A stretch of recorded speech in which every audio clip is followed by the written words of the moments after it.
When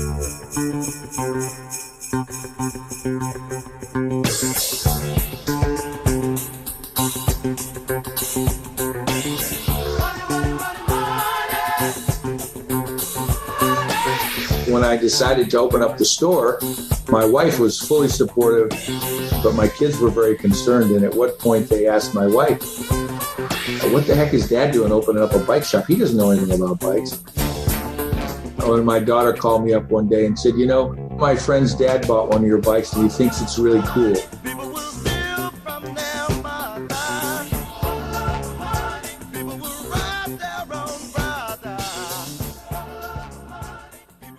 My name is Don DiCostanzo. I'm the co-founder and CEO of Pedego Electric Bikes. We manufacture, sell electric bikes through a chain of about 100 plus retail stores around the world. About 75 in the U.S. and the other 25 are scattered around the world in Canada, Italy, France, and England. Well, you've always been a bicycle rider. How'd you get into this? Interestingly enough, I've never been a bicycle rider except when I was a kid. Mm-hmm. When I was younger, I had my share of Stingrays and then 10-speed bikes. But when I became 16 and got my driver's license, that was the end of bikes. And until I turned 50. And when I turned 50, I lived at the beach and I had a big hill to go up after I rode down at the beach. So I never rode my bike because I hated to climb that hill afterwards. But I heard about electric bikes. So I bought one and son of a gun, it got me up the hill. And I realized, well, maybe there's something to this. So after I bought one, I then bought 5 or 6 more so my friends could ride with me. And I had a garage full of them and we had a blast, but I had a difficult time buying one. So then I opened a retail store to do nothing but sell them in Newport Beach in 2007.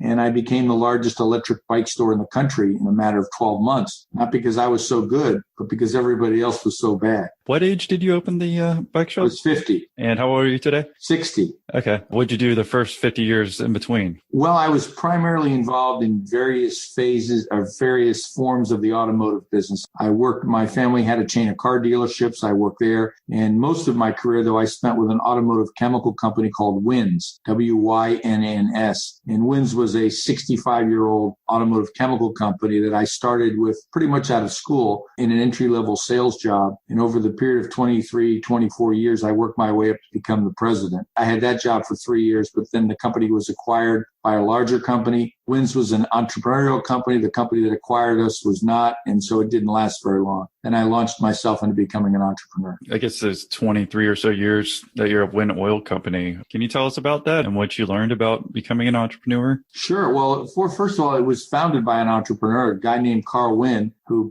created this, I call it magic goop. It was some chemical in a can that made your car run better, whether it be oil treatment or gas treatment or lots of iterations of that. And it had morphed into more of an equipment and chemical supply company. And I worked my way up into national accounts. I took care of our major accounts. Back then, the automotive repair facilities were Sears, Montgomery Ward's, JCPenney, Firestone, Goodyear. They had automotive service centers, and they all had hundreds and sometimes thousands of outlets.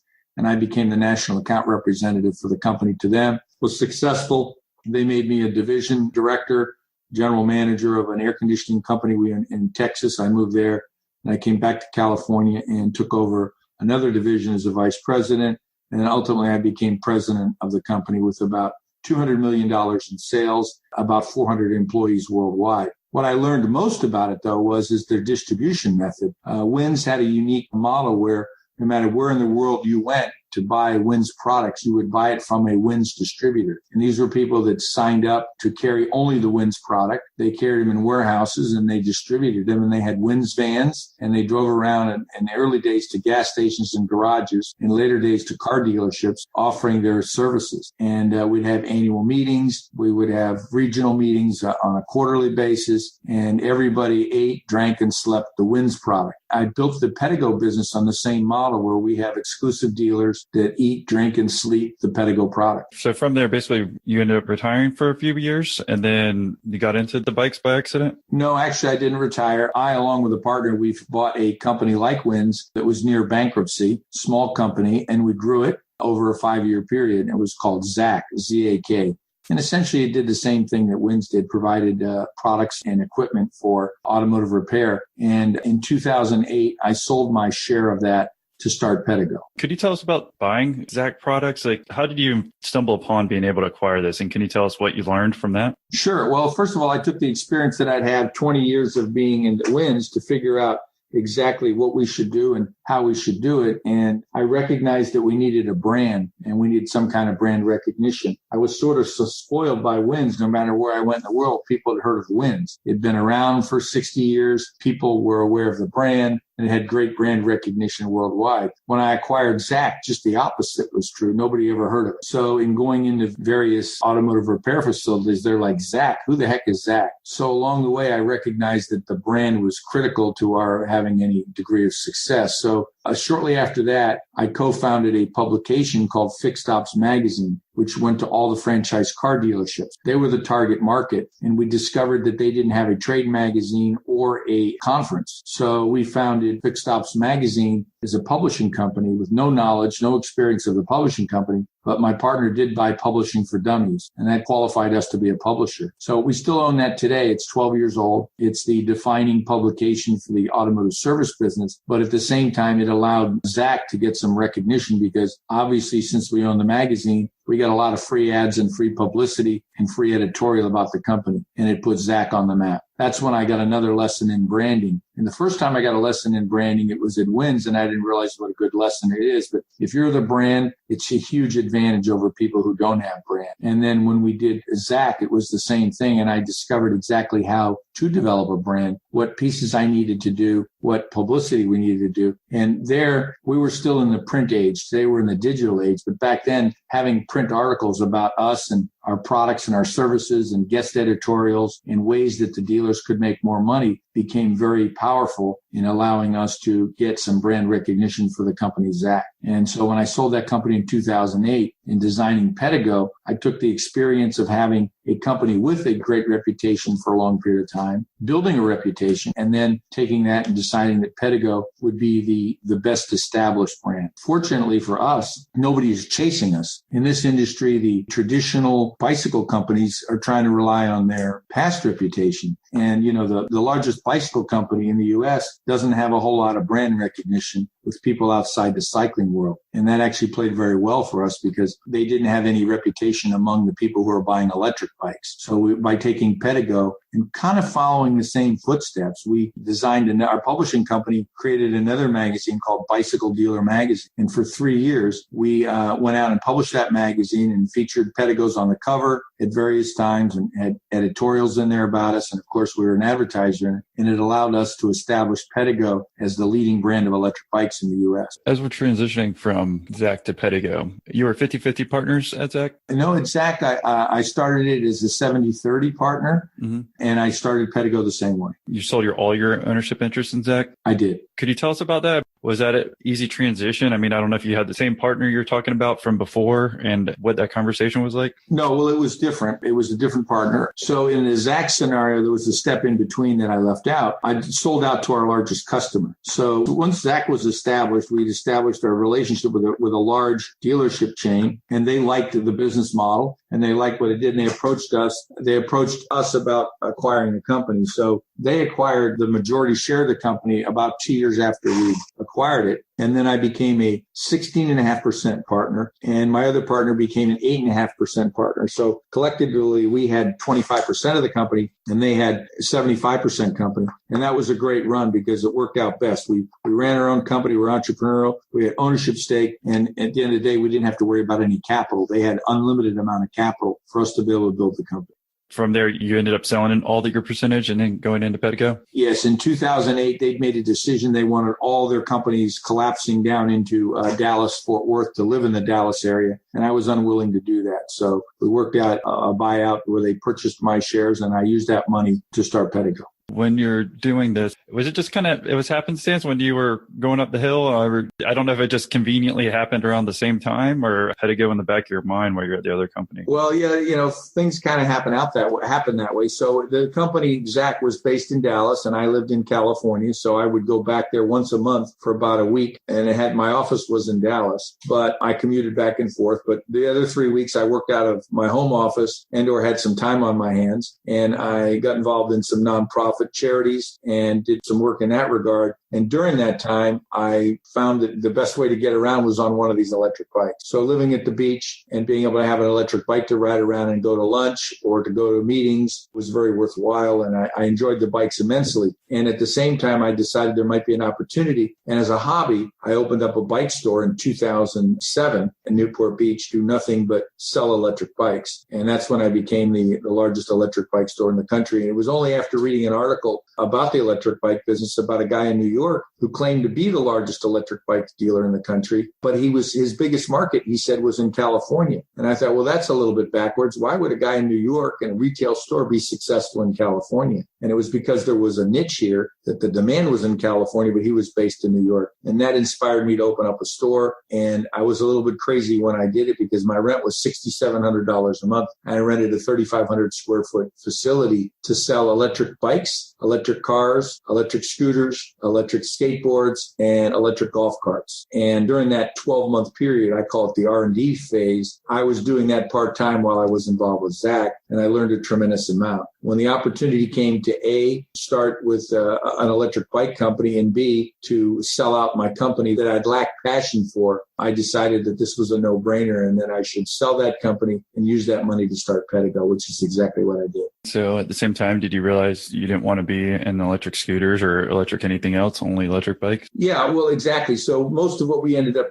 doing was the customers wanted to buy the electric bikes. They had the passion for it. I had the passion for it. I mean, I like the electric golf carts, and the electric car that we were doing was the company's since gone out of business. It was before the advent of a lithium-ion battery. So that was probably the turning point when in 2008, when I discovered that these lithium-ion batteries would be the game changer in everything, in cars, in bikes, in motorcycles. It's just now becoming a vogue even in electric golf carts. But the electric bikes were the best application for these lithium batteries because of the weight and the longevity. And the lithium changed everything. And most of the electric bike companies I was doing business with when I had a store only had lead acid batteries. And we were on the frontier of launching the lithium battery in the electric bike. And that was kind of a turning point for us when we realized we could get a third of the weight, 10 times longer range, and 100 times more longevity. That made the lithium-ion battery be the obvious choice for electric bicycles. You just hit on my next question, really the difference between the lead acid and the lithium. But I guess when you're talking about the weight, the range, longevity, how about the price? Was there anything else also that was different that was a game changer? Well, I wouldn't say it was a game changer. I would say that prices evolved. When I was starting selling these electric bikes, I was selling a fairly iffy bike for $1,500 to $1,800, depending whether they had a lithium battery or a lead acid battery. And the customers were all willing to pay that extra money to get that lithium-ion battery. And at that time, when we launched Pedego, we launched in that same price point. And where the rest of the industry was selling $500 and $800 electric bikes, we were selling $1,800 electric bikes. And people thought it was just crazy. But it allowed us to have enough margin and enough dollars in order to build a brand. And today, our average price is about $3,000. There's still $500 and $1,500 electric bikes that are pretty much garbage. And then there are bikes that are over $2,000, which start to get into a quality product. To get a good quality lithium-ion bicycle, to build it and to manufacture it, and for everybody to make a little bit of margin on it, it's going to be at least $2,000. But today, we're mid-range priced. Most of the electric bikes out there today, the average would be about $3,000 retail. There's a lot of them that are $6,000, $7,000, even $10,000 in retail price for the electric bike. So the lithium was a game changer. The timing was very good. We were there when lithium was just becoming of age. And since that time, it's been a huge benefit to us with all the money being spent by the automotive companies on electric bikes. You know, what Tesla spends and all the car companies spend now to develop the lithium-ion technology to get better and better. We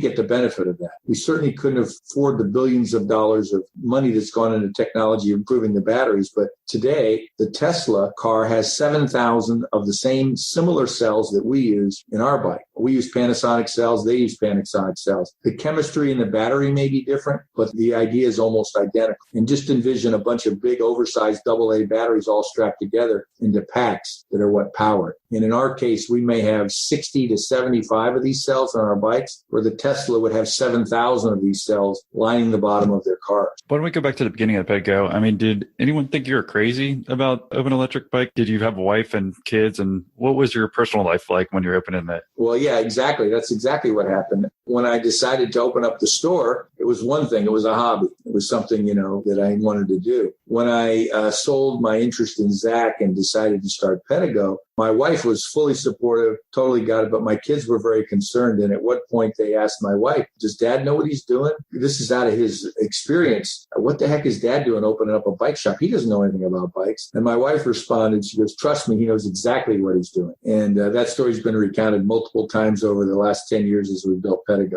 Every Christmas? Just about. When do you need Christmas presents? Do you remember? The turning point, I think, was when my daughter called me up one day and said, one of my friends' dad bought one of your bikes and he thinks it's really cool. I took that as a dad to think that, hey, if he thinks my bikes are cool, therefore I must be cool. So I went from being just dad that might have been square to being cool because now my products were cool in the eyes of my daughter. So obviously, no, we'll have to put that on there as the title of the podcast. But we're dealing with a cool dad here. There we go. Yeah. So why don't we talk about doing from your first expansion, I guess maybe that first store, to the next one, and how you've grown over the years, if you don't mind taking us maybe like year by year.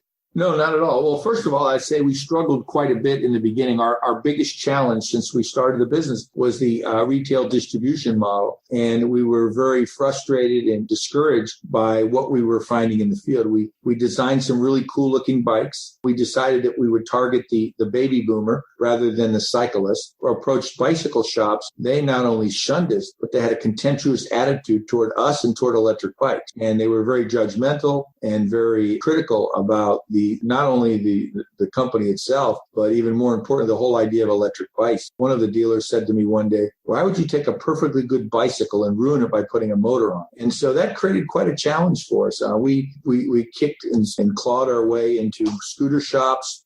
Basically anybody that had a credit card and a pulse that was willing to buy our bikes became dealers. At one point in 2009, we even launched a neighborhood electric dealer concept where if you liked the bikes and you were a customer and you wanted to sell them, you could open one in your garage and you could buy 3 bikes from us and become a dealer, use those bikes as your demonstration models and sell the bikes to the customers. And then we would drop ship it directly to the customer, or you could come by and pick them up and deliver them to your customer. And we sold quite a few bikes that way. It got our brand out there. But after we ran out of our family and friends, the thing kind of fell flat because people felt uncomfortable spending $2,000 or $3,000. In our case, most people buy 2 of them. So spending $4,000 or $5,000 on a pair of electric bikes, that the model didn't look like it was going to be sustainable. So we continued down the road of trying to identify what the best way is to get the products to the customers. And the biggest challenge we had is nobody knew what an electric bike was. Some people thought they were scooters. Some people in the industry want to refer to them as e-bikes, which a lot of people think of when they think of an e-bike, they think of a scooter. And we certainly aren't a scooter. I mean, we're a bicycle with a little bit of assistance on it. So we struggled with the distribution model until 2011, when one of our customers that bought a bike brought in a friend of his who also bought a few bikes and said he wanted to open up a store to do nothing but sell Pedegos. To which I replied, well,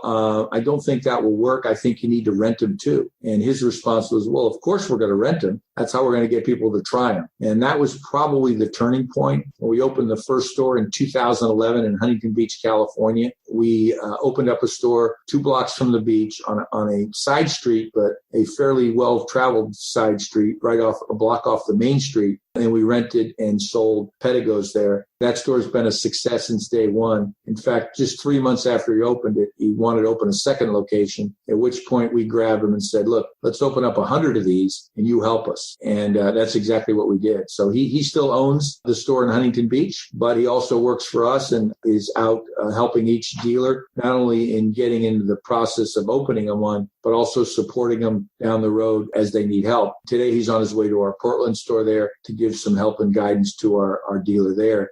so that he can, do a better job at what he's doing. The main thing was actually renting them at first, you think? So you just got more exposure? Yeah, that was the trick. Okay. So we're still today, we're in the early adopter phase. Most people still don't know what an electric bike is. If they do, they're not exactly sure what it is. And our secret sauce was going out, making these bikes available for rent so that people could come into the Pedego store and they don't have to spend $3,000 to buy one. They just have to invest $50 to rent one. And that changed everything. It changed everything in a way that people would rent them and say, oh my God, I need these in Omaha when I go back home, or great, I live here. This is a great way to get around here. So that was kind of the taste. It's sort of like if you go to Costco and they have these taste testers there, tasting the wheat bread lathered with some good butter and jam. You go, wow, that's really good. I think I'll buy some. You go over to the occasion and you pick up a loaf of it. The same thing is true here. We have to get the taste out. We have to get people to experience the bikes. And once they do, they become raving fans. If people are just listening, can you describe the experience, how it's different from the regular bike, and especially when you're talking about going up a hill? Okay, so I can't describe it in any way. We could spend 3 hours on the phone and I could try to describe it to you. Until you experienced and rode one, I'll do the best I can. I can say this. It's more fun riding these bikes up a hill than it is down a hill. Everybody says that. And because there's a sense of empowerment that you've got a little bit of boost when you're pedaling to allow you to get up the hill with relative ease. So it essentially flattens all the hill. In the cycling world, unless you're a competitive cyclist where you're training, going up a hill is kind of the unpleasant part about the ride. In our case, just the opposite's true. Going up the hill is the most pleasant part of the ride because you feel the sense of empowerment where your legs are still moving, but you're getting up the hill with a little bit of a boost. And the best way to describe it would, when you started learning how to ride a bike and your dad was behind you, pushing you along to get you going so you could get your balance. That's exactly what it feels consistently all the time when you're riding a bike, when the power's in it. But if you were to picture a bike, you would picture just a regular bicycle. We start out with cruiser bikes. Just think of a Schwinn beach cruiser from the 60s, and that's what our bikes look like. The power is aided by 4 components. It's a battery, a motor, a controller, which is a microprocessor, and then some type of device that allows you to power the bike, either a throttle, like on a motorcycle, or with a pedal assist function, which adds power as you're pedaling. Our products have both of those features on it. They have both a throttle and they have a pedal assist feature, so you can ride it either way. You said in the beginning is that were you just selling other people's and now you just make your own? Is that the difference? And can you tell us about the difference between it? Sure. When I opened up the store in 2007 in Newport Beach, I was selling everybody. I sold every brand under the sun. At that time, there weren't that many. I think there were 5 brands. We were the 6th to come on the front in 2008, but there were about 5 different brands, and I sold all those brands. And sadly, they did a horrible job in understanding the customer. They did even a worse job in supporting me as a dealer. They couldn't provide any repair parts. They would sell anybody and their brother at a lower price than I could buy them for. It was a very frustrating experience, but the customer got it. I mean, I could see it in the customer's eyes and in the smiles that this was a viable business model and this was going to go places. So that first year, we sold all the other brands. Today, of these 6 brands in 2008, when I started, only me and one other brand exist. The other 4 have since faded into the abyss. Today, there's about 106 companies selling electric bikes. But in that early stage, I discovered what the strengths and weaknesses were of all my competitors. When I started, the reason that Pedego was formed, because I saw a niche that said these people do not understand the market. They don't understand the products that the market wants. And in my last few months of that store, I was actually converting bikes. I was finding good, colorful cruiser bikes that I was able to convert to electric rather than buying the bikes already readily manufactured. And while that helped me learn and understand what the market wanted, it was a terrible way to do it because the bikes weren't designed to have electric systems on them. The braking powers weren't powerful enough. The frames weren't strong enough. The forks weren't strong enough. And looking back, it was probably not a smart move to do what I did. But as it turned out, it was just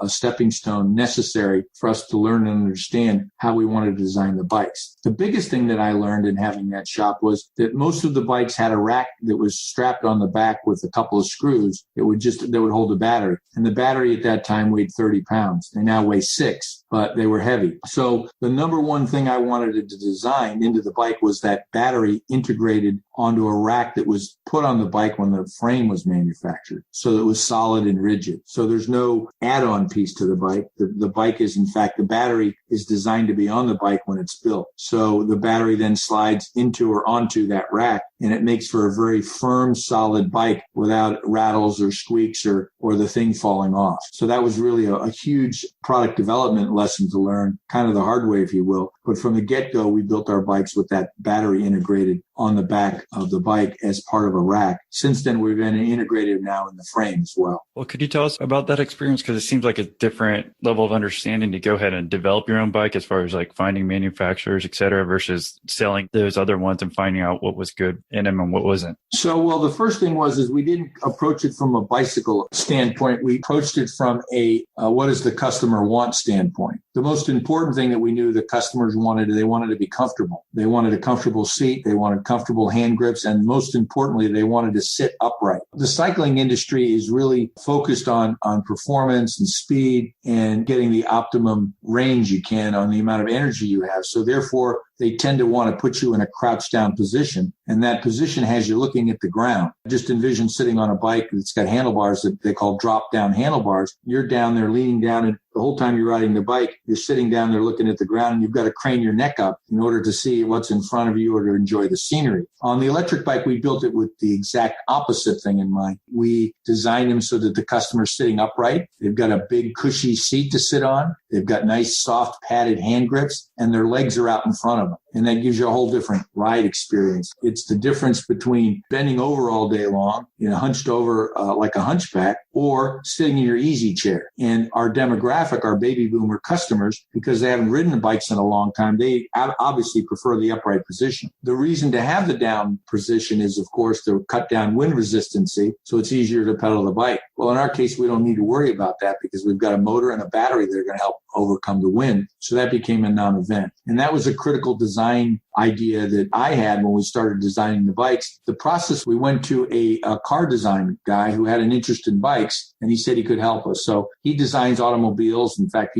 I think he built the first 4 or 5 prototypes for Tesla, and he's done other electric cars as well. But he really understood the electric bike model. So he provided us the CAD CAM drawings based on what I said I wanted. I took pictures off the internet. I took pictures from catalogs and said, this is what I want the bike to look at. And then we would sketch in the rack. That became the first part of the design. So armed with these CAD CAM drawings, we went off to China, my business partner and I. I've been to China several times. He had never been there, but he did read a book called Poorly Built in China. He was very concerned and very apprehensive about every place we went. And we discovered very quickly of the 1,400 factories there that claimed to make electric bikes, none of them, and I repeat, none of them, we felt could do an adequate job in building the product that we wanted to, mainly from a quality standpoint and from an understanding of how important the components are and delivering us a quality product. But we were kind of struggled. So we had 2 of them build samples for us. The 2 best of the 8 that we visited, we got them and they were just garbage. And we were very discouraged at this point. We'd had plans. We thought we had it all dialed in. And during 2009, we were very much in a stalemate, not being able to find a manufacturer. But I did find a bike online that was being sold in England that I thought had everything I was looking for. It had a built-in rack. It was the right design, the right cruiser. So through some sleuthing, I was able to determine who the manufacturer was. Planned another trip to China,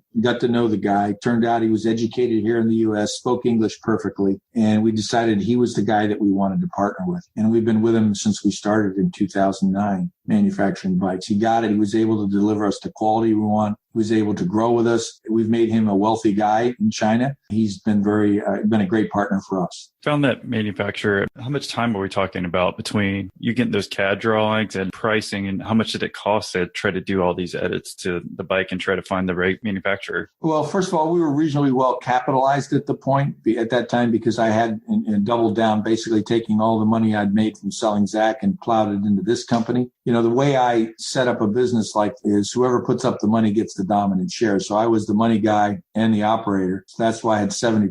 That's why my partner had 30%. But we had plenty of dry powder, so we were able to take our time and do it right. So It took us most of 2009 before we could have a product to sell. We did sell some bikes in that time. We were able to get, a handful of bikes made in late 2009. Our selling really started in 2010. So the time we put into getting samples and to working out the bugs, we would get a sample, a small shipment of say 40 or 50 bikes, and they were far from perfect, but we had a demand of people wanted to buy them anyway. So we would sell them to them, and they would go and build another 50, and we would refine it. And we'd build another 50, and then we'd refine it. And each order takes about 90 days from the time you order it to the time you receive it, you're able to sell it. So, we went through a few cycles of that. And we didn't get into our stride until sometime in mid 2010 when we figured it out and we were building a quality product and we could start going out and setting up distribution. What's your advice for someone who wanted to get something manufactured in China? Maybe not as difficult as like a bicycle, it seems like, but any advice for that? Well, the first thing is, more importantly than that, is you have to define what your product is. And I'm a 4P guy. I went to school, I got a degree in marketing, and I teach a senior level marketing class every semester as a visiting professor. And I always go back to the 4Ps. In order to go to anywhere and have anything built, you have to understand, what price point are you trying to build to, which would be the first P, which would be price. What's the product going to look like? So no matter whether it's a bicycle or a pen, you have to have an idea of what the design is going to be and what that product's going to look like. The other two are the promotion of it, letting people be aware of it. And then the last one, of course, is the placement, the distribution. You have to think all those through before you design any product, wherever you have it made. But let's assume that you've defined those and you've got those 4 buckets all clearly defined. Then you have to figure out where to get it manufactured. Today, almost everything we get today is made in China. So then you have to do research,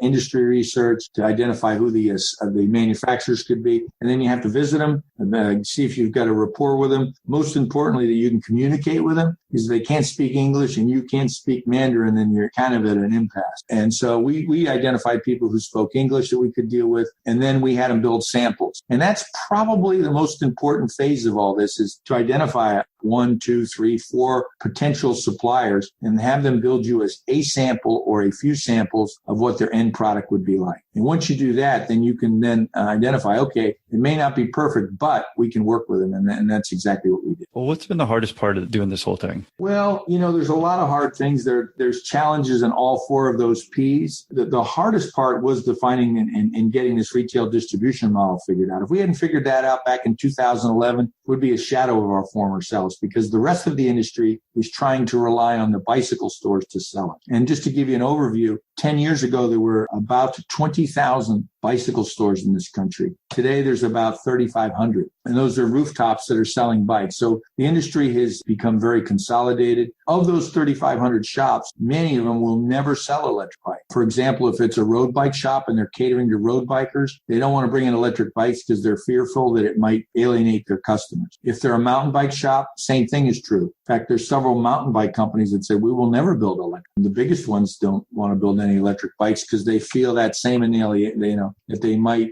alienate their customer base. So when you have a base of 3,500 dealers and they're contentious on electric bikes, it makes it difficult. So our defining moment, I think, and the most difficult thing we have ended up to be the best thing we ever did. That biggest challenge turned out to be the best thing that could happen to us, because now we have 108 stores open, I think, right now, and opening 2 or 3 a month. These places are independent entrepreneurs that we train. We give them all the tools they need to be successful as a retailer, and we're loyal to them and they're loyal to us. So we built our model around the Harley-Davidson model, because I don't know if you're aware or not, Harley-Davidson has over 50% market share. They compete against people you've never heard of, like BMW, Yamaha, Honda in the motorcycle space. And of course, we've heard of these people, and those are their competitors. All combined, they do not sell as many motorcycles as Harley-Davidson does. So what has Harley-Davidson done right? Well, first of all, they have their own stores, right? Everybody knows what a Harley-Davidson dealership looks like. And you go in there and they offer the bikes, they offer accessories, they offer service, they offer rides, HOG, their owners group, Harley owners group is called HOG. So they do all these things, and they also rent the Harleys. You go to a lot of places around the world and rent a Harley to tour around wherever you're going to go. So we took a page out of their playbook and followed it almost to a T. except, of course, we're in the bicycle market. What's interesting about it is today, Pedego outsells all the big bike companies combined. So while we don't have over 50% market share because there's 106 players out there, we're rapidly gaining market share in a growing market, whether it be Trek or Specialized or Cannondale or Giant. Those four companies combined don't sell as many electric bikes as Pedego does. And why? Well, they're trying to go through their traditional distribution.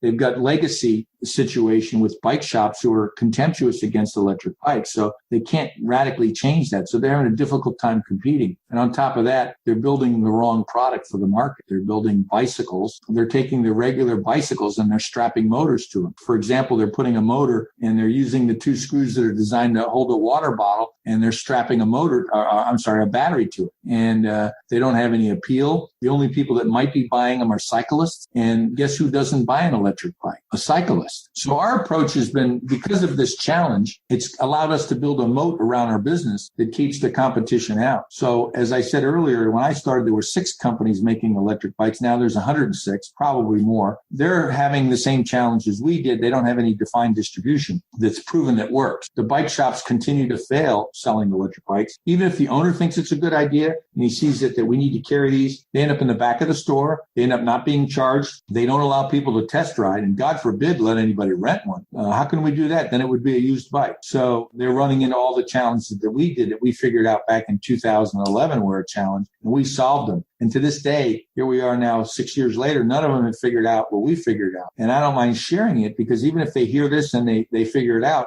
I'm 6 years ahead of them. I'm not stopping. We're going to continue to grow stores. We think in the next 5 years, we can add 100 stores a year, and we can easily get to have 500 or 600 stores worldwide doing nothing but selling Pedego. And in a world where retail is being challenged, our business model works because we've got a Harley type situation. We've got a Tesla type situation. We're first to market, which is something that I think has been important, and we've executed well. Is there any other companies that we could look at this type of model and try to understand it if we wanted to have a similar type of business? Well, there's a lot of companies out there that I look at, that I admire and recognize that what they do. The best one and the most well-known and the most documented is the Apple Store. You know, if you think back in a number of years ago, Apple was something that the graphic design field used. They tried to get them into students, but the general population weren't Apple-centric. They were buying HPs or Dells or Gateways, or go down the list, IBM computers. Today, Apple's the most successful computer brand in the world. And what did they do different? Well, they opened up Apple stores. And when you go to an Apple store, you're going to get an Apple product there. You're not going to find an HP, a Dell, or any other product there. And because they were first to market and they executed well, they were successful. Now, it doesn't mean that Dell and Gateway and Samsung and Sony and all these other computer companies try to do the same thing. They all failed. And Apple continues to grow and flourish, where better known companies, arguably with excellent products, did very well. So that would be the most obvious comparison. And I've mentioned Tesla before. Tesla's got their own stores, but Tesla did something different. They built a different moat around their business. Their moat is based on the fact that they have almost 1,000 supercharger stations scattered around the world, which means if you have one of these cars and you're going to take it on a trip, you can charge it up in less than an hour and get another 250 miles range. If you buy anybody else's electric car, anybody's, you can't do that. You have to wait 8 hours to get a 250-mile charge because they don't have the supercharger capability. The first company to do this, I read last week, is Porsche. They've built their first supercharger in Germany, okay, but they're 5 years behind the time. How long will it take them to catch up with Tesla, who, by the way, is adding superchargers on a daily basis? So in each category, there's a different way to build a moat. But my advice to anybody that is an entrepreneur is to build your brand. Your brand allows you to get the recognition by the customer when they think. In our case, our goal was to make Pedego ubiquitous with electric bikes. And we've certainly been successful in doing that in certain geographic locations, absolutely here in Southern California. You can't mention electric bike without Pedego being in the subject line.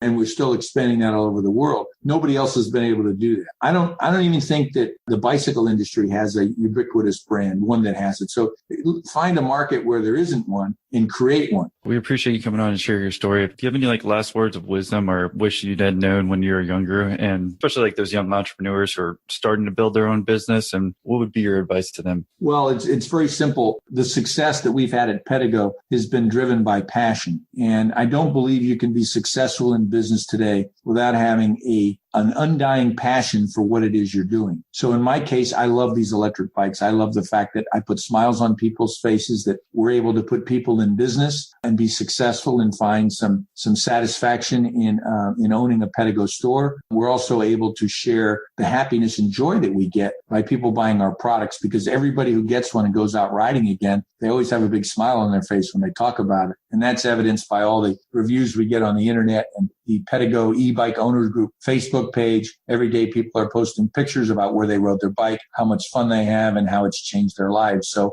you got to make a difference. You've got to be passionate about it. So if you didn't like bikes and you said, well, I would say, well, what's your hobby? What are you passionate about? And you might say, well, I love yoga. Well, I would say then I would go study Lululemon and I would go look at the yoga business and decide where could you fit in the yoga business. There's a business opportunity in about any product you can think of, and go down the list of other ones. If you're a techie and you're into building websites, you like the idea, then become a website developer. So anything you want to do, you've got to be passionate about it, because today, as competitive it is, there's a lot of smart people in the world and there's a lot of information that's available on the internet. You can find out just about anything about anybody. You need to find something you're passionate about so you'll be good at. So your work and your off time are blended into one. So in essence, you're working every waking hour you're there because you're constantly thinking about it. And that's not anything I discovered till I got in the electric bike business. I certainly enjoyed the time I had when I was in the automotive chemical business, and I liked it. I sure didn't love it. I love this business. And to me, I haven't worked a day since I started Pedego.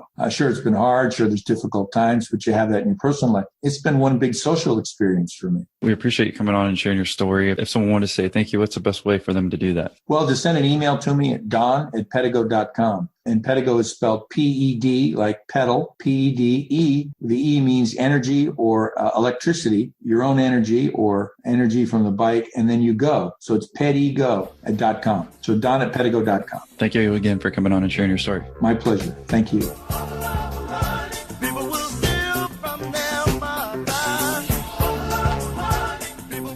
YOLO and hola. Thank you for tuning in to this episode. If you enjoyed it and want to show us a little support, then we would love for you to leave us a 5-star review. It helps other potential listeners enjoy this fabulous show just like you. And it'll take less than 69 seconds to do it. I promise. Thanks again for tuning in, and we'll catch you next episode.